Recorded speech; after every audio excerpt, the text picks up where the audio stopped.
Hey everyone, and welcome to this week's episode of Fight Chat Friday from TKD Coach Academy. This week we're going back to the European Championships in Porec, Croatia once again, and we're going to have a look at the senior female up to 50 kilos division, and we're going to follow the path of OLIWIA Podwysocka from Poland to the final and all of her matches in between. So stay with us for that.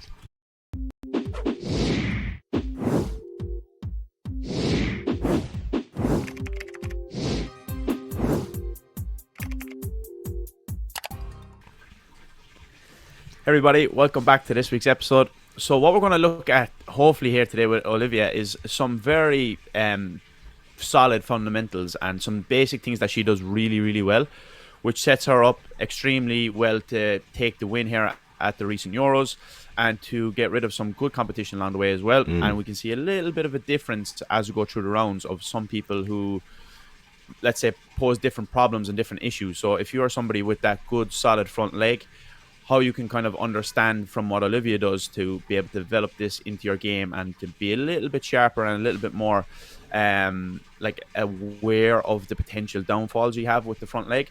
And we're going to go through some of those today. Absolutely. So we'll jump right in and have a look at round one against Karina Olsen from Norway.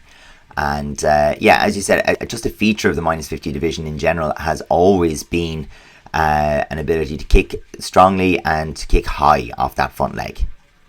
Yeah, for sure, because obviously this is the smallest division in the senior female, so a lot of them are going to be quite nimble, let's say, and usually quite flexible then as a result as well. So the front leg part of the game is a big part. So we can see straight away one of the big features of OLIWIA here in red is she actually keeps her leg up a little bit longer. So you see the usual rhythm is maybe 1-2 off the front leg and then drop. Or she's actually breaking this natural rhythm that most people will fall into, and she just keeps that leg up maybe 2 or 3 times more, and she's able to pick off her opponent running in and rushing her, sometimes to the head like we see here, or sometimes to the body with a great shot again. And she does this really well, and they're quite strong kicks as well.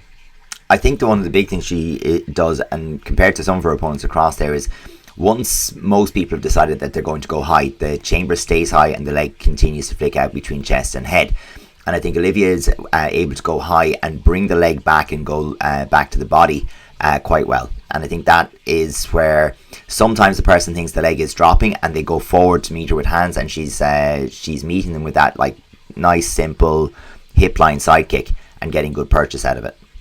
Absolutely. So one of the things we've seen here already in the first round against Norway is ring positioning and awareness. OLIWIA has a great understanding of where she needs to be in the ring to be dominant, so she tries to avoid coming to the corners. We're going to see this as we go through, so she's able to pull off the shots and happy to do so, but as often as she can pulls herself around, switching position here, for example. You see a good couple of examples as well where she just sees the open space and takes it, where people on the flip side aren't tracking her so well. So maybe tracking is something we'll go look at the future for anybody who's trying to understand a little bit more on that. But she does a great job at being able to escape and come back to the center, which allows her to set up the front leg a little bit more again off the front foot. Yeah, so moving into round two against Romania, we're going to see some of the same things come through, of course.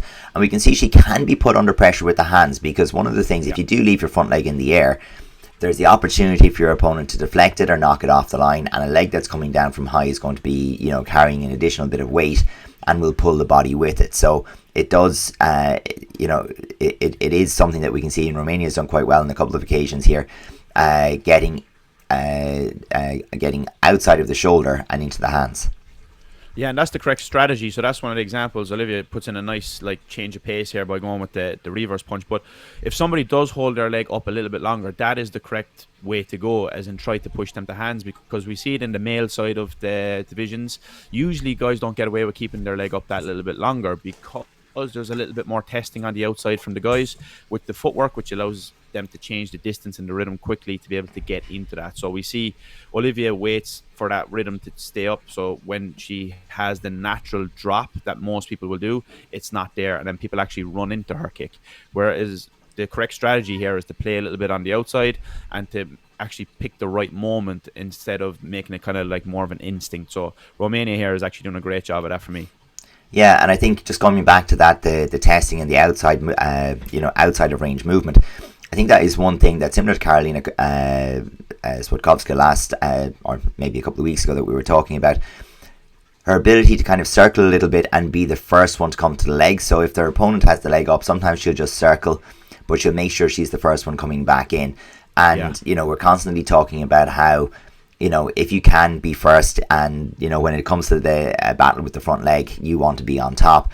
And that's just a little strategy that she has that allows her to, similar to Caroline at that time, allows her to be the one to lift the leg first. You need to set the feet first, see. That's the key to that, because then they're going to be playing catch up to you if you're circling. So that's the trick to that, of not moving your feet second, of actually setting your feet as you go. So moving the correct leg, it's usually going to be the back leg, because then that sets a plant for you to be able to lift that leg. But I think we see towards the end of this fight here an example of good understanding of ring position again. So I think that's a big factor as well of her putting herself into the driving seat. Jumping into the semi-final here against Gemma Swinburne from Scotland. So also quite strong and aggressive with the front leg.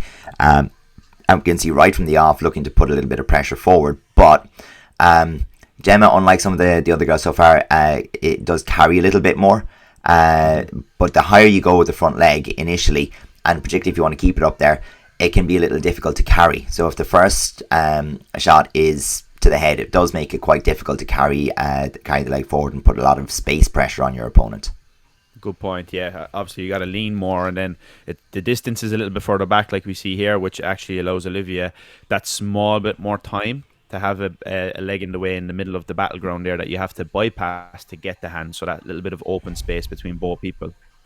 That's it. It's, as Gemma's leg is dropping down, there's a couple of occasions where she uses it quite well there on occasion to go to hands or to bring the back leg turning kick, but she sometimes finds herself dropping her leg and meeting that low line side kick. And I think that's just a feature of the tilt. So because she's tilting, she's bringing that leg up high. As long as OLIWIA has the distance right, it means that Gemma is dropping into a nice position to receive that front leg side kick in there again. And I think those are the tell in this particular match. I think that's what makes the difference.